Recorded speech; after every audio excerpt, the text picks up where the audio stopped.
सभी बच्चे ध्यान देंगे कि कक्षा 12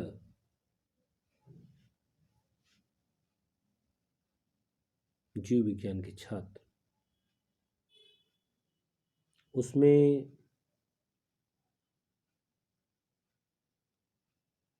हम बायोडायवर्सिटी पैटर्न के बारे में पिछले वीडियो में मैंने बताया था कि बायोडायवर्सिटी पैटर्न क्या है। पहला पैटर्न था लैटिट्यूडनल और दूसरा था स्पीसीज एरिया रिलेशनशिप। आज हम बताएंगे the importance of species diversity in the ecosystem. Ecosystem में स्पीसीज डाइवर्सिटी का क्या महत्व है। इसमें आपको ये जानना है कि इस नेचर में जितना ही स्पीसीज होंगे उतना ही उस फॉरेस्ट का प्रोडक्टिविटी, उत्पादन क्षमता अधिक होती है और वह जंगल या वह फॉरेस्ट या वह इकोसिस्टम उतना ही स्टेबल होता है। Increasing species diversity provide more stable ecosystem. अगर किसी भी इकोसिस्टम में, किसी भी जलाशय में या किसी भी जंगल में यदि हम स्पीसीज डाइवर्सिटी को अगर बढ़ाएं तो निश्चित रूप से उसकी स्टेबिलिटी बढ़ती है और जब स्टेबिलिटी बढ़ती है तो stability is directly proportional to the productivity. और जब किसी भी इकोसिस्टम का स्टेबिलिटी बढ़ता है तो निश्चित रूप से उसकी प्रोडक्टिविटी भी बढ़ती है, उसकी उत्पादक क्षमता भी बढ़ती है। David Tilman is a scientist, ecologist. David Tillman is an ecologist. He showed in his experiment that more species diversity provide more productivity. And he postulated in his experiment. इन्होंने अपने प्रयोग में, डेविड टिलमैन ने ये स्पष्ट किया था कि जितना ही स्पीसीज डाइवर्सिटी होगा उतना ही जो है उसकी उत्पादक क्षमता होगी। इस क्रियाविधि को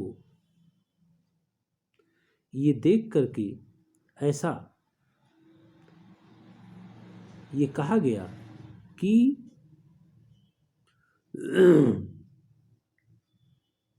किसी भी इकोसिस्टम का मजबूती उसकी स्पीसीज डाइवर्सिटी पर निर्भर करता है। एक इकोलॉजिस्ट थे पॉल अर्लिच। इस इकोलॉजिस्ट ने एक सिद्धांत दिया था, रिवेट पापर हाइपोथेसिस। एक एरोप्लेन का इन्होंने उदाहरण देकर के समझाया था कि एरोप्लेन की जो मजबूती है, हवाई जहाज की जो मजबूती है, वह उसकी रिवेट पर है, उसके नट बोल्ट पर है। रिवेट का मतलब नट बोल्ट, पापर का मतलब कि निकालना। तो एक इकोसिस्टम का उदाहरण इन्होंने ये हवाई जहाज से किया है और इन्होंने ये बतलाया है कि जैसे हवाई जहाज में अगर हम एक एक नट बोल्ट को अगर खोल दें, निकाल लें, तो निश्चित रूप से उस हवाई जहाज की जो लाइफ है वह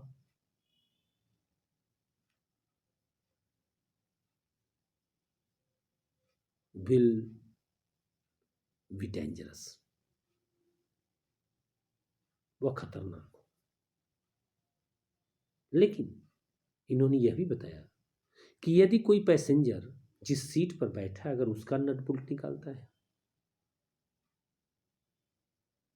तो उस नट बोल्ट की क्या इंपॉर्टेंस है, सीट ढीला हो जाएगा या सीट टूटेगा। लेकिन अगर वही उसके विंग का, उसके पंखे का, हवाई जहाज के विंग का अगर नट बोल्ट ढीला कर दिया जाए, निकाल दिया जाए, तो दोनों नट बोल्ट में अपना अपना एक महत्व है।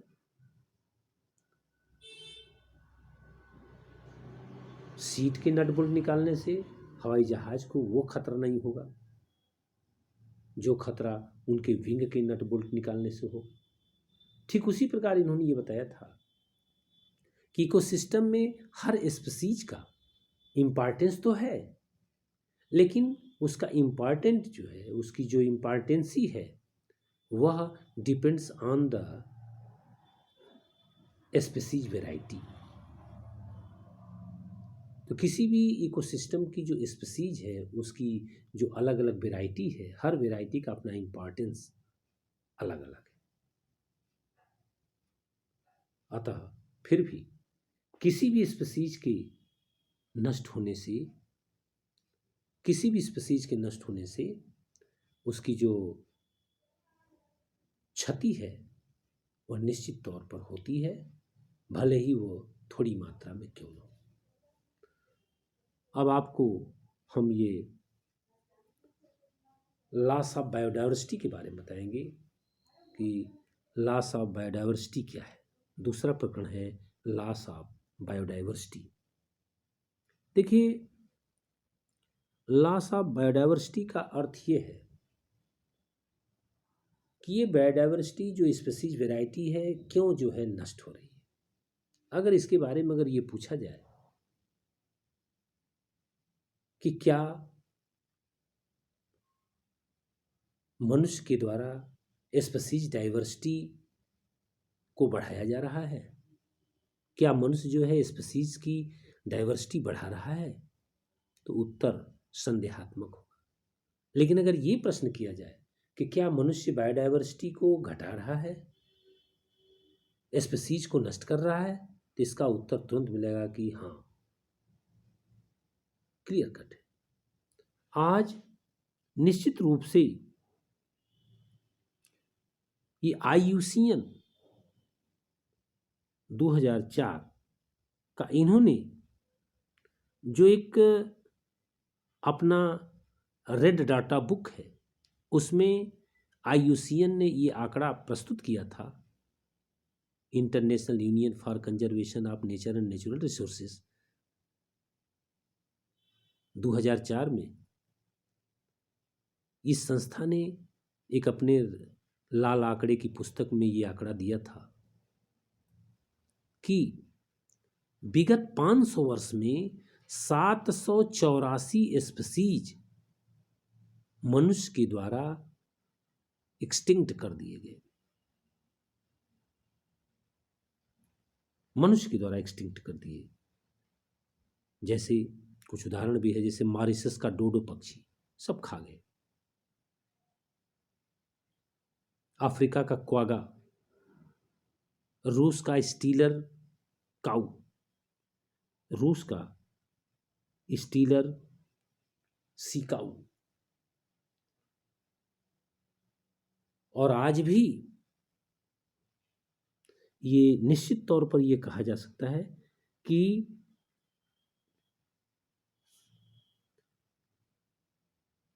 ये विगत 20 वर्ष में 27 स्पीसीज, विगत 20 वर्ष में 27 स्पीसीज डिसअपियर हुए। तो ऐसी स्थिति में ये जो स्थिति है कि जो विगत 20 वर्ष में जो 27 स्पीसीज जो नष्ट हुए हैं, तो इस बारे में ये आपको जानना है कि इस तरह से ये जो नष्ट हो रहे हैं ये मनुष्य का देन है। आने वाला समय ये जो हो रहा है, इसमें आज भी मनुष्य की एक्टिविटी से 15,500 स्पीसीज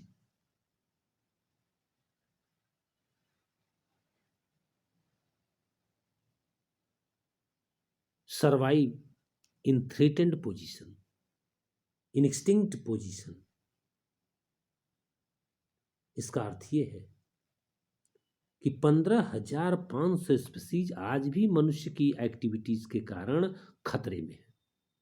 हालांकि एक्सटिंक्ट तो नहीं है, लेकिन खतरे में है। तो ऐसी स्थिति में मनुष्य की जो एक्टिविटी है वो बहुत ही डेंजरस है। विगत 303 अरब वर्ष से अधिक समय में 5 बार ये बायोडायवर्सिटी खतरे में पड़ी है। 5 घटनाएं हैं। जो ये छठा एपिसोड चल रहा है, ये एपिसोड भी काफी भयावह है। इस एपिसोड में मनुष्य का जब वर्चस्व आया है, जब मनुष्य अपना प्रभाव लाया है, तो मनुष्यों के द्वारा जो ये स्पीशीज डाइवर्सिटी जो नष्ट हो रही है, यह पहले की तुलना में, जब मनुष्य नहीं था उसकी तुलना में 100 से 1000 गुना तेज ये नष्ट हो रहा है। 100 से 1000 गुना तेजी से ये नष्ट हो रहा है। ये स्थिति है मनुष्य का। और इस प्रकार अगर हम ये देखें कि जो बायोडाइवर्सिटी का जो लॉस है, जो स्पीशीज वैरायटी जो घट रही है, उसके पीछे ये 4 मुख्य कारण हैं। एक तो पहला कारण है habitat loss and fragmentation. Habitat loss and fragmentation, आवास ही नष्ट हो रहा है। जब आवास नष्ट होगा तो निश्चित रूप से, अगर किसी जंगल में आप सड़क बना देंगे, उसको टुकड़ों में कर देंगे, तो उसका आवास नष्ट होगा। कॉलोनी बसाएंगे तो उसका आवास कम हो रहा है। तो आवास की कमी से भी स्पीशीज की वैरायटी जो है नष्ट हो रही है।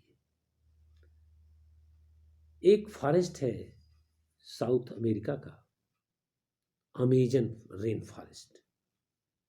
Amazon rain forest is the lungs of the earth as known। माने अमेजन रेन फॉरेस्ट ये पृथ्वी का फेफड़ा कहा जाने वाला एक जंगल है, ऐसा जाना जाता है।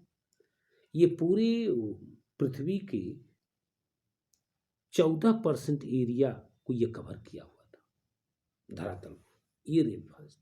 लेकिन आज इसकी स्थिति ये है, आज इनकी स्थिति ये है कि मात्र 6% अमेजन रेन फॉरेस्ट इस समय ये पृथ्वी को कवर किया हुआ है। मात्र 6% ये कवर किया हुआ है।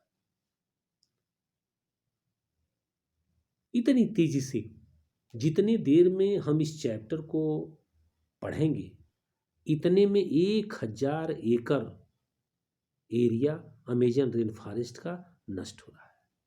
इतना मनुष्य का वर्चस्व है। ये चारागाह बना रहे हैं या फिर वो सोयाबीन की खेती कर रहे हैं। इस हैसियत में अब एक चैप्टर को पढ़ने में अगर हम 2 दिन लगाते हैं तो 2 दिन में 1000 हेक्टेयर ये रेन फॉरेस्ट जो है ये नष्ट हो रहा है मनुष्य के। अगला है ओवर एक्सप्लॉयटेशन। हम लोग अच्छी तरह से जानते हैं कि मनुष्य भोजन और छाया के लिए स्वयं इन पौधों पर आश्रित है। लेकिन इफ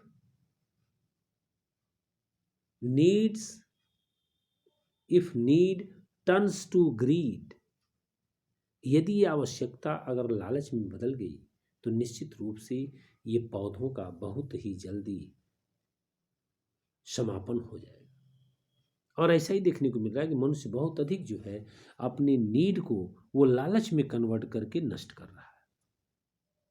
नेक्स्ट है एलियन स्पीसीज इन्वेजन।